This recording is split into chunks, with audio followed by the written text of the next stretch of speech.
In the year 1612, Miyamoto Musashi stood upon the damp sands of Ganryu Island at dawn, a moment that would transcend a mere duel to become the foundation of a revolutionary philosophy known as the water strategy. Facing the technical lethality of Sasaki Kojiro and his laundry-drying pole sword, Musashi arrived unarmed, having abandoned his steel blades to craft a wooden sword from a boat's oar, realizing through the rhythmic observation of the ocean waves that true mastery lies not in rigid technique or resistance, but in the fluid ability to adapt to reality's natural flow. This strategy, moving with life's symphony rather than fighting it, posits that by cultivating a state of mindless mind, or Mushin, an individual can transform any obstacle into an opportunity, utilizing the opponent's own energy to achieve victory without unnecessary friction. Musashi's triumph was a philosophical pivot from the strategy of fire, intense, direct, and devastating, to the strategy of water, which is calm, pervasive, and transformative, teaching us that in modern conflicts of work, relationships, and self, we find our greatest power not by being hard or resistant, but by aligning ourselves with the cosmic dance of constant change, ultimately defeating the illusion of separation between ourselves and the world. To expand this narrative into the depths of human consciousness and strategic application, we must first return to the visceral silence of that island shore. The air was thick with the scent of salt and the impending weight of destiny. Musashi's choice to arrive late was not a mere psychological ploy, though it served that purpose. It was a testament to his detachment from the rigid expectations of society and the demon who waited for him. Sasaki Kojiro represented the pinnacle of human achievement within a closed system. He was the master of the Tsubami Gaeshi, or swallow reversal, a technique so precise it was said to strike down a bird in mid-flight. Kojiro was the embodiment of the human ego's desire for perfection, for the monument of skill. Yet Musashi saw the flaw in this perfection. It was brittle. Like a magnificent glass sculpture, Kojiro's skill was formidable but could not survive a fundamental change in the environment. Musashi, observing the tide, saw that the water did not care for the swallow's flight. The water simply was. It occupied every space available to it. If a rock blocked its path, it did not scream in frustration. It pooled until it rose above the rock or found a hairline fracture through which to seep. This is the biological and spiritual imperative of the water strategy. In our modern lives, we often find ourselves acting like Kojiro. We hone our resumes, we perfect our arguments, and we sharpen our defensive barbs, waiting for a specific type of duel to occur. When life presents us with a wooden oar instead of a katana, or a global crisis instead of a scheduled promotion, our rigid perfection shatters. We become victims of our own lack of fluidity. The neuroscience of this ancient observation is staggering. When we are in a state of resistance, our brains are locked in the sympathetic nervous system's grip. The prefrontal cortex, the seat of our creativity, empathy, and complex problem-solving, is effectively offline. We are operating from the ancient, reptilian parts of our biology that only know how to bite or hide. Musashi's Mushin is the conscious override of this system.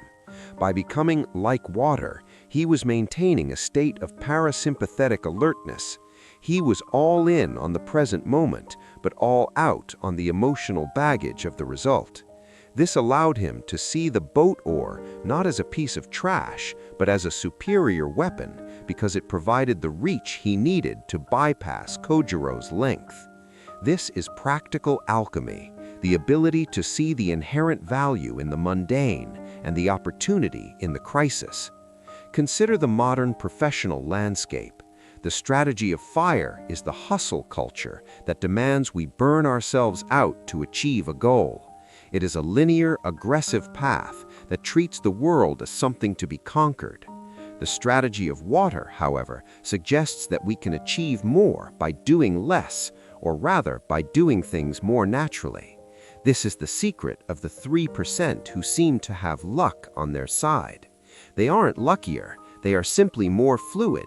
They don't fight the market, they read its currents. They don't argue with a difficult boss, they find the lowest ground of empathy or the highest ground of silence to render the boss's aggression irrelevant. Musashi's duel lasted only seconds, but those seconds were the result of decades of internalizing the void. In his later writings, particularly the Book of Five Rings, he emphasized that the spirit of water is the spirit of the mind. The mind should be like water, because water takes the shape of the vessel that contains it. If you put water in a cup, it becomes the cup. If you put it in a bottle, it becomes the bottle. In our daily lives, we often try to force the vessel of our circumstances to fit the shape of our expectations. This creates suffering. We want our partners to be different, our jobs to be easier, our bodies to be younger. We are trying to be a square peg in a round hole, and we wonder why we are exhausted. The water strategy suggests a radical alternative: become the fluid that fills the hole.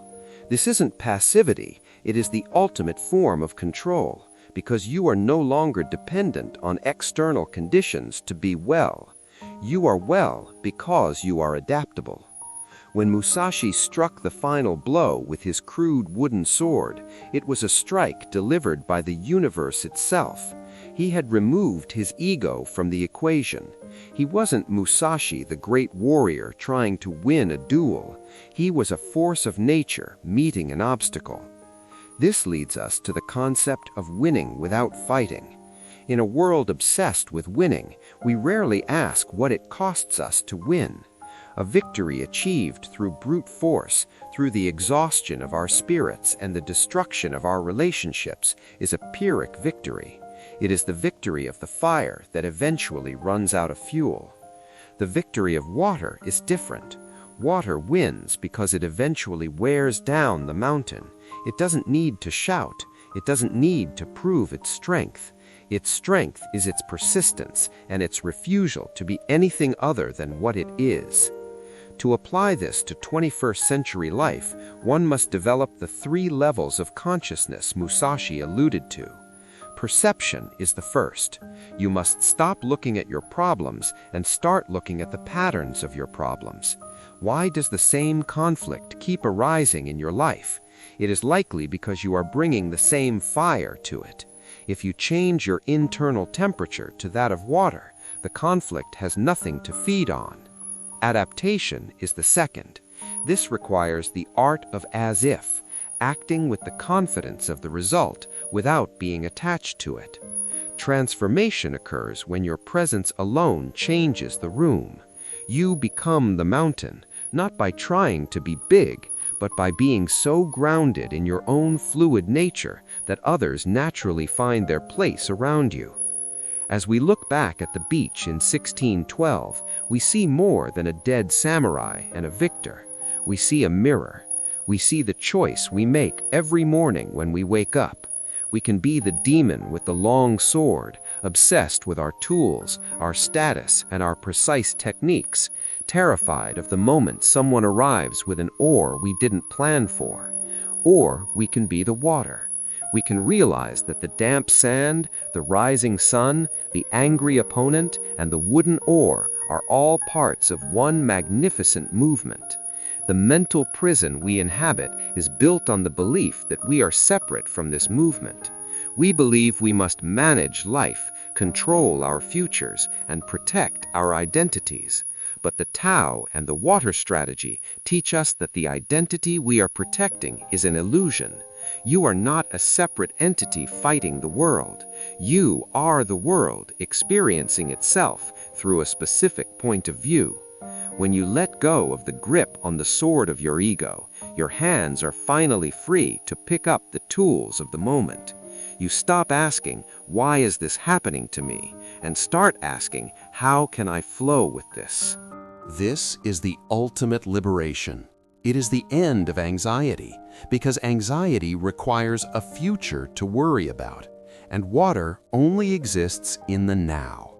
It is the end of resentment, because resentment requires a past to hold on to, and water always moves forward.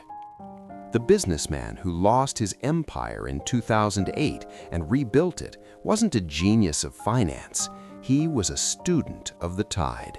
He understood that the crash was just a receding wave, and that if he stayed on the beach, if he remained fluid and ready, the next wave would bring the wealth back.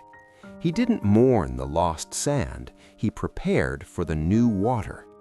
We must do the same with our heartbreaks, our failures, and our fears. Put down the heavy weights of your expectations. They are anchors, and you are meant to be a river. Walk lightly. The world will not fall apart if you stop trying to hold it together. In fact, that is precisely when the world begins to work in your favor. You don't need to control the universe. You just need to be part of it. This is the way. This is the Tao. This is the water. The path doesn't lead to happiness. The path is the happiness. It starts with the very next breath you take, the very next decision you make without fear, and the very next moment you choose to be free. In the silence of your own mind, become the ocean, deep, quiet, and infinitely powerful.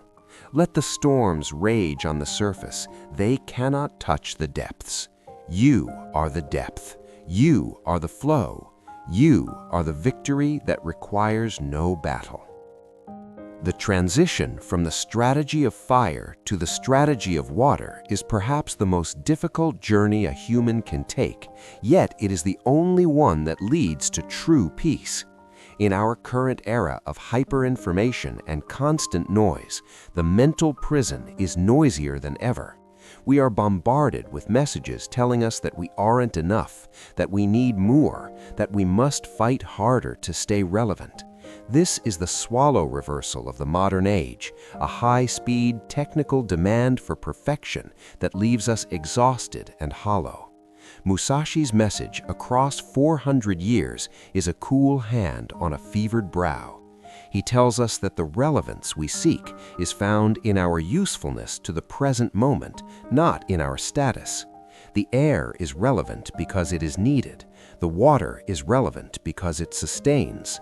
They don't have social media profiles or bank accounts, yet they are the most powerful forces on Earth. When we align our egos with these elemental truths, we find a natural strategy that no algorithm can defeat. We become the living legend of our own lives, not by seeking fame, but by being so authentically ourselves, so fluidly responsive to the world, that we leave a wake of inspiration behind us. Like the water on Ganryu Island, we don't need to try to be powerful. We just need to be. The power is inherent in the flow. As the sun rises on your own island today, look at the damp sand of your circumstances. Feel the ore in your hands, your intuition, your breath, your presence. The duel is already over. You have already won because you have chosen to flow. This is the end of the script and the beginning of your life as water. This is the eternal Tao. This is the transformation of the self.